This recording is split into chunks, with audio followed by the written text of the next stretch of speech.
It's June 1st, and Eagles OTAs have just gotten started. So we're on our way into the meat of the offseason. We'll have a lull heading into training camp, a few weeks off. But man, I was excited reading the article. My blood started boiling because I'm ready for the season to start right freaking now. What's up, it's your boy Cintron. Come back after another analysis/news video, and I kid you not, it's my real name. Combining both, we're gonna be looking at 3 articles. I know it's a little bit greedy, but I can't help but pour over all the information. I want to know all the specific details, all of the things that you might overlook that might be very slim pickings. But for me, it's just another piece to add to the 1,000-piece puzzle, and just combine all the information, pour over to my head, and give some kind of analysis and just study that will come back probably later in the season to be something to reflect on. But anyways, let's get this first article started. Eagles OTAs observations. Our first look at the 2023 squad. So we see Nakobe Dean here. We're gonna get into him in a second, but man, let's get into it. Number one, you can see here that a number of names are not in attendance: Devonta Smith, Lane Johnson, Hassan Reddick, Brandon Graham, Fletcher Cox, Derek Barnett, Josiah Scott, who needs it, but maybe he's trying to save himself from injury. But all the aforementioned guys, except for Josiah Scott, don't really need to be there. They're veterans. And these are OTAs, they're walkthroughs. They're going at that speed and installs. So you could say Derek Barnett needs to be there. Devonta Smith, just for the sake of him incrementally growing. Sure, but it's not going to be, an outcry because they're not there. We're on one of 2 teams without a mandatory minicamp, other being the Bengals, and they made it to the AFC Championship game. So that, that tends to, that parlays well for, the teams that don't have it. They obviously have a track record of success. Players that were presumably out because of injury: Vontae Maddox, he was walking boot, had foot surgery following the Super Bowl. So treading cautiously with him, and want to keep him in bubble wrap until the season begins. Basically, if he doesn't appear in anything but training camp, even not then that would still be a win, because the guy is kind of made of glass right now. Marlon was dealing with some kind of issue where he warmed up or whatever, but Tyree Cleveland, not serious. None of these guys are. Maddox is more on the serious side, but he's recovering. But Marlon was doing rehab, and Tyree was did some light warm ups, but he didn't go out for the heavy work. Number 2, these are 7-on-7s. Nakobe Dean lineup as a starting Mike linebacker, so the MLB. Nicholas Morrow will weak side, so no surprise there. Those 2 guys are slated to take on bigger roles following the exit of Kazir White to the Cardinals, and who was our Will last year, and TJ Edwards to the Bears, who was our Mike. Gonna be big shoes to replace, because those 2 guys played solidly last year, and they weren't put in super advantageous positions at times by the D coordinator. Obviously, you know his name, Jonathan Gannon from last year. Cam Jurgens was at right guard, so no surprise there. He's going to be given every opportunity to win that job, even though he's lighter than Steen, who someone pointed out to me yesterday. I made a mistake. Of course, he's not 6'3", he's 6'6", 321. He has the size, but I'm thinking that he's going to, if things go as projected, then he'll be in line to grab the starting job next year and compete for it, with most likely Jason Kelsey running off to the sunset and Cam Jurgens taking over at center. James Bradbury wasn't out there, but, like I said, he doesn't need to work. He's 30 years old, or coming up on 30, so we need to save his to be fresh for the season. Greedy Williams and Josh Jobe got the first team snaps outside opposite of Darius Slay, which is nice, because Josh Jobe, we need to get a look at him and see what he is thus far in his career. I think he's in his 2nd or 3rd year, so time taking on that most likely 4-year contract he signed. And Greedy Williams, former starter with the Cleveland Browns, drafted in the 2nd round, runs a 4.38, 6'2" guy. He's 200 pounds or so he has requisite talent. Fell out of favor there in Cleveland, and played the most games since he came to the league last year. since he had that shoulder injury that put him out. But I think he makes a roster as a depth player. We'll see though, because we have a lot of corners. The undrafted guys, Mekhi Gardner and Eli Ricks. So we'll see. Maybe we can trade some of them for to get something. They can be assets of some sort for us, because we're stocked at that position right now. Not even including Keely Ringo, who was also playing with the second team outside. All right, the first team safeties were Reed Blankenship and Terrell Edmonds. No surprise there. Sidney Brown playing basic catch-up. He's coming in as a rookie, having a lot thrown at him. And safety is one of the more difficult positions to play. You're going to have to, farm all this land, be utilizing this space, be aware of, what's going on, the movings and comings and goings, but also, be able to come up and run support, be able to flip between those two responsibilities, pass and the run, while also not being out of position. So we'll see if that's too much for him. But, whoever doesn't matter who starts, because we're looking, I think, to employ more 3 safety looks. They did that in Seattle with Sean Desai and him coming over here. He's bringing a system, obviously. And Pete Carroll loved those looks, by the way. And whoever doesn't start will still get maybe significant snaps behind the first two. Like I said, those 3 safety looks. And then maybe if one of these guys, if Sidney Brown can also play the slot corner position, that'll also make him, more valuable. We'll get into cross-training a bit more in this article, or a bit more later in this video. Kenneth Gainwell and Boston Scott took the first team reps. Kind of, surprising, but not more so because they're the veterans in this offense, even though it is a different offense under Ben Johnson. But that being said, like they're saying here, don't read too much into that. They're not going to be the starters. They're slated for a 3rd and 4th role on the depth chart, respectively. But Rashad Penny and DeAndre Swift are coming off the bench. But yeah, there's a lot to like with them. Rashad, I don't know. He looked slower than a 4.4, but in a 4.5 range. But DeAndre Swift, man, as his namesake, he did look pretty agile and fleet of foot out there. Man, he was just so crisp. And then him catching the ball, Rashad Penny, he looked kind of as expected. He didn't look bad, but he didn't look spectacular. But DeAndre Swift was just, like you said, silky smooth. And you can see, he ran on a route where he, chopped his feet and then ran out to the left, excellent cut. The guy reminds me of, what's his name? Cut on a dime 25. Man, I can't think of the running back we used to have.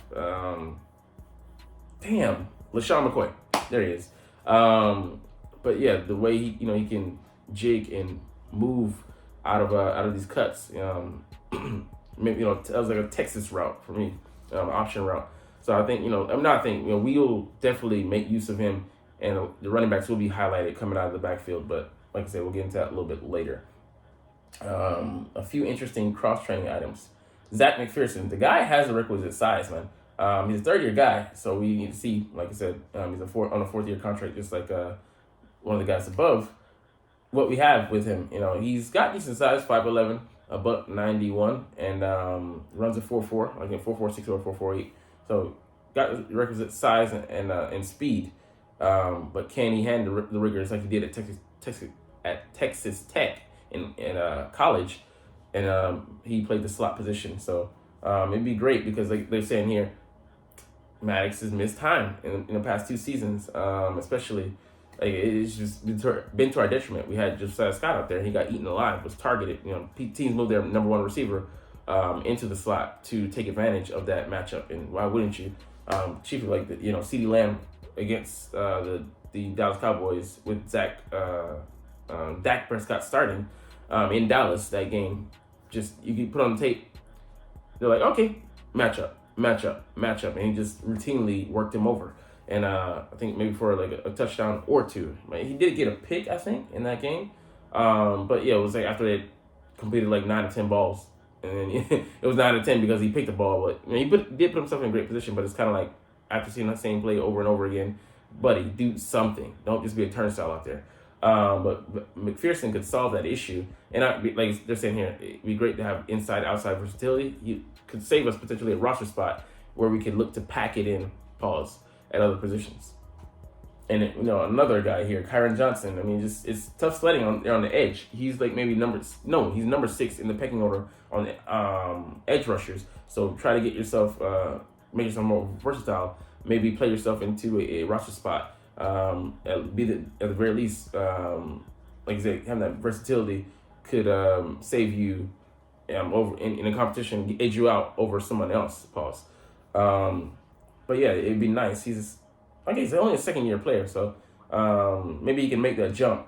And also, you see how he does his original position as edge rusher. So a lot of competition there. And then off the ball linebackers, no guarantees. We'll see later because there's a guy that's kind of shining, and we'll see where he goes because he's kind of building momentum. Continuing on from last season into the offseason here. Oh, we'll get to him next. Christian Ellis, the linebacker, who came in and looked nice against the Titans last year. Playing some meaningless snaps, but he did look good in other games as well. It was only a handful of snaps, 22 or so, I think, but he did look impressive, to say the least. But he drifted into the passing lane.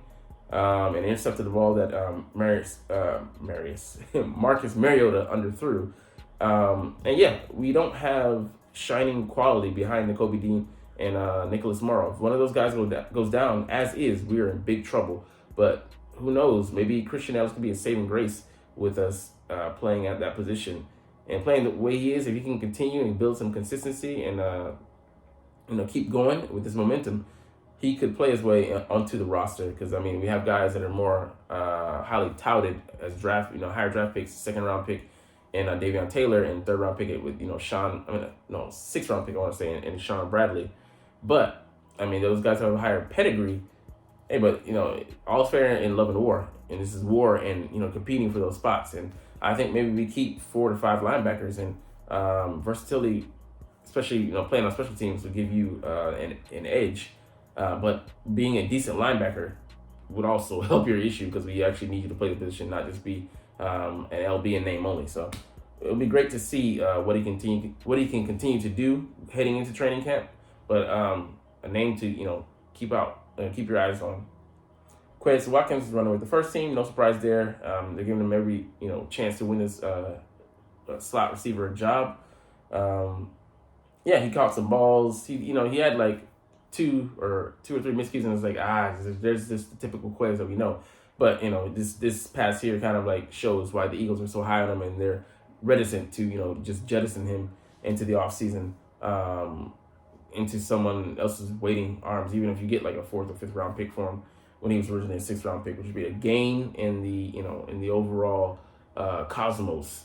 But we need depth, and he could also play backup on the outside as well, to AJ Brown or Devonta Smith. So that he has that inherent value. But if he can be good at both positions, and at the very least slightly above average at slot receiver, then I think he keeps his job and stays off Olamide Zaccheaus.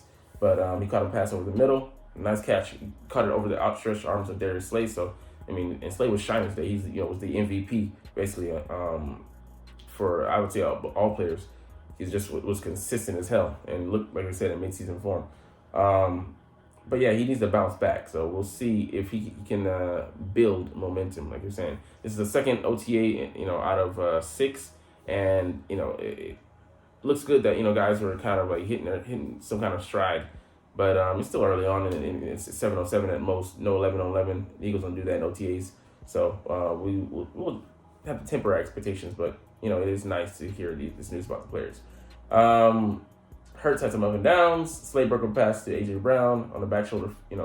He's tired of those, and he tried to shoot his hands late, but Slay knows him very well. So that you could attribute that to that. But also broke up an underthrown ball to Dallas Goedert.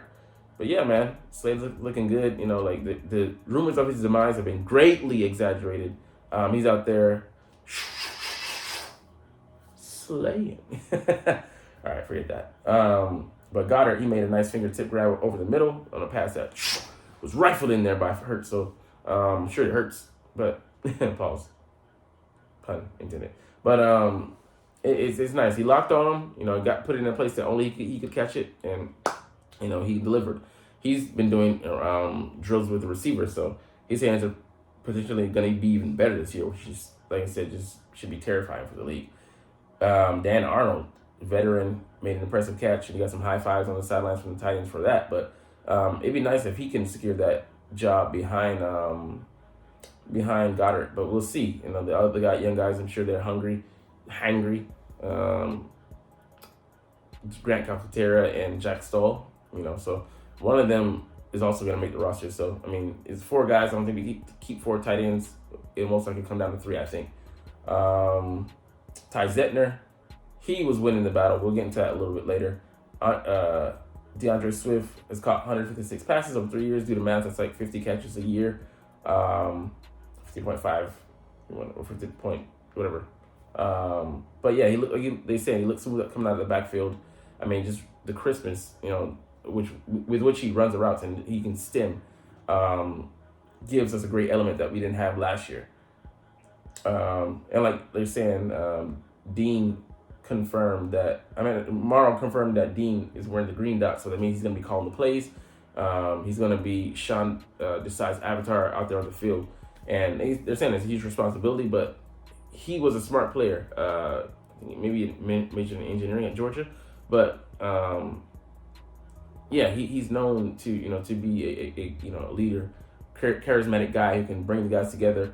And yeah, I mean, like it's good that he's stepping into that new responsibility, and I love that. Although he's a second-year player, he can be trusted by those around him, which speaks a lot to his maturity. So I'm excited to see what he's going to bring to the defense. It's going to be some tenacity, fierceness, energy, but that youth. He's going to make some mistakes, but having great pieces around him might allow him more leeway than, of course, playing at playing on other teams that might be talent dearth, right? Have a dearth of talent. Anyways, you know what I'm saying. Marcus Mariota looks big. Cool. Let's get into some other observations. So yeah, they had the orange pads that simulate the pass rush, and Jalen Hurts threw the ball over those to get the ball to Quez Watkins. I mean, he was, Darius Slay was looking to deflect, but Quez Watkins had the anticipation, but he missed on a ball that Quez was streaking downfield, and he's out of bounds. Couldn't squeeze it in there to him. But yeah, just want to see less of those misconnections and more these. But Nicholas Morrow here raving about Jalen Hurts' placement of the ball, and it's the patience. And man, he said he gets the ball out of his hands fast, and when he's able to put it, the tight ends run away from him. He's able to anticipate, get it there before the defensive player can react, and before the player is even turning out of his cut. So it just shows his knowledge of the offense and the comfortability, and it's not a ball that everyone can place. But Jalen Hurts, he's in his 4th year now and 3rd as a starter. So I mean, he's had the same offensive coordinator for 3 years running. It's great to have that continuing for him. He's only gonna get better, being in the same system for 3 years concurrent. Even though Ben Johnson is taking over, Brian Johnson is taking over, but he has a continuity. He was his quarterback coach last year. Yeah. So yeah, players that weren't here. We'll see. Tyree Cleveland has some good measurables, man. He's like runs a 4.46. He's 6'2", 205. We'd love to see him be able to catch on, but maybe he's just a practice squad level player at this point in his career. Maybe nothing more than that. Didn't have spectacular receiving yards in college at Florida, 200 yards, and then 3 yards, 251 yards, a couple touchdowns. I mean, yeah, nothing really special. So maybe just a camp body. But yeah, the putting competition, I'm looking forward to this. Aaron Siposs, Ty Zettner, the rookie, undrafted free agent. Only time that Zettner beat Siposs was here with the 4.45 second hang time. Every other time he got crushed. And this shows the consistency expected of a veteran such as Aaron Siposs. And it's the first time he's being challenged as a starter since he came to us in 2021. But it's looking like doing the job, lighting the fire at the very least under him. Don't see who wins his job. He also had one where he had some good placement, had the ball going along the sideline and then he's going out, which is great. We don't want to see him shanking. You can see here Zettner shanked 2 punts at 3.73 seconds, 3.64.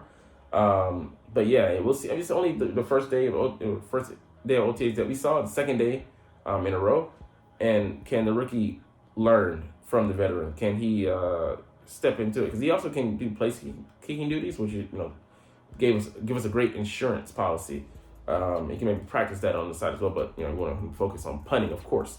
But yeah, man, it's interesting the battle there they're gonna have.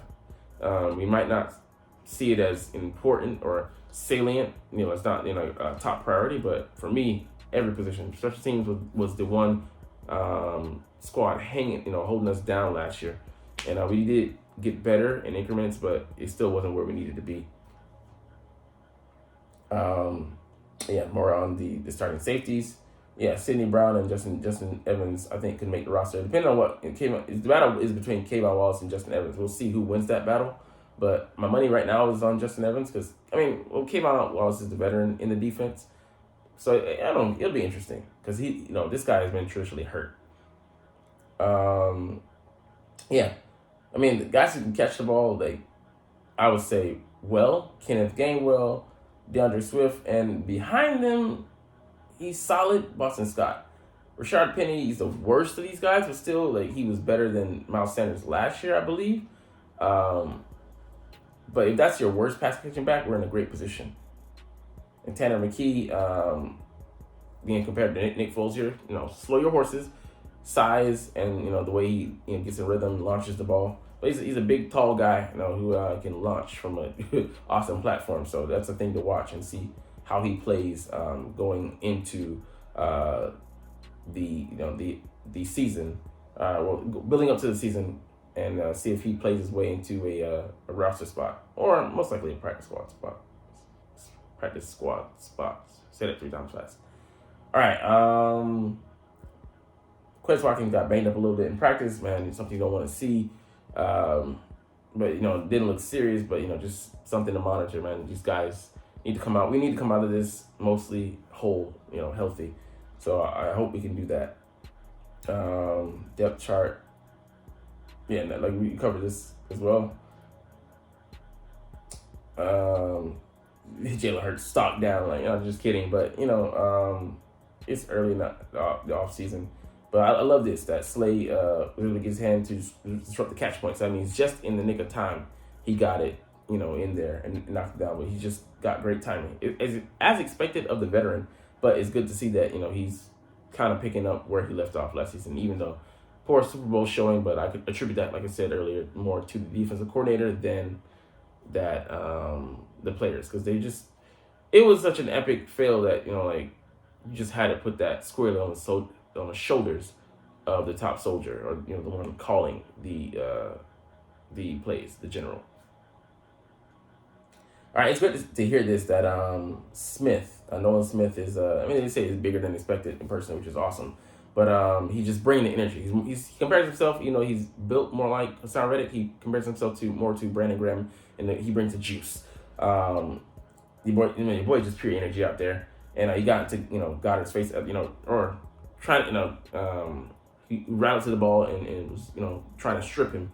And they got each other. They had some words after that, but nothing heated. But, it just shows that, he's willing to go to a veteran player and, get chippy with him and not back down. Love that, man. Just love that that tenacity, that composure, and I think he can be a leader. But as they described him, dog. All right, Marcus Mariota on the second team getting the ball to Joseph Nagata. Nice to see. He's a big guy. They're comparing him to AJ Brown. They're saying he's like a poor man's AJ Brown. He gets the ball. He can make some moves after the catch. He did receive the most guaranteed money for undrafted free agent for this year from the Eagles. So I think it was like $31,000. But yeah, maybe he can play himself onto this roster. I think he has requisite size. He has the talent. He played in Clemson, the wide receiver factory. mean, a couple of years ago, they had like 4 wide receivers that just produced. You know, one of them is out of the league now and playing the XFL. Hope he gets his life right though. But yeah, man, I love the competition because it's gonna breed greater players. Pause. But yeah, like you're saying, Christian Ellis is a guy that keep on the radar. You know what I'm saying? Make sure you know that name because he's gonna be a player that could make an impact, or he should be a player that could make an impact. We just talked about this, Nagata. He's big and runs hard after the catch. Love that, man. Reminds me of maybe he's more closer to Alshon Jeffrey, but hey, I would take that if he can even be a degree of, or I could say showcase a degree of his ability. Let's see. Yeah, Ian Book had a Tanner McKee, no surprise there. And then the guy's just looking great. So we'll stop there today. I mean, there's nothing really groundbreaking, but it's just great to get a look at these guys. Like I said, I was excited, man. I poured over like 6 articles just getting information because I just wanted to know every little tidbit. Didn't include some of them because some of the articles just had a tiny bit of what was not included in other ones, but I gave you the best of what I had and what I amassed. So anyways, I hope you liked it. But the truth is, you're not even watching though. You're not even here right now. But it's all good. I do these videos because I love to make them. You know, it's good practice. But anyways, as always, it's fly, Eagles, fly, and let's motherfucking go. Like, comment, share, subscribe. Thanks for watching. Check me out at Cintron, Cintron Anime, Cintron Life, or Cintron Laughs, or other social media.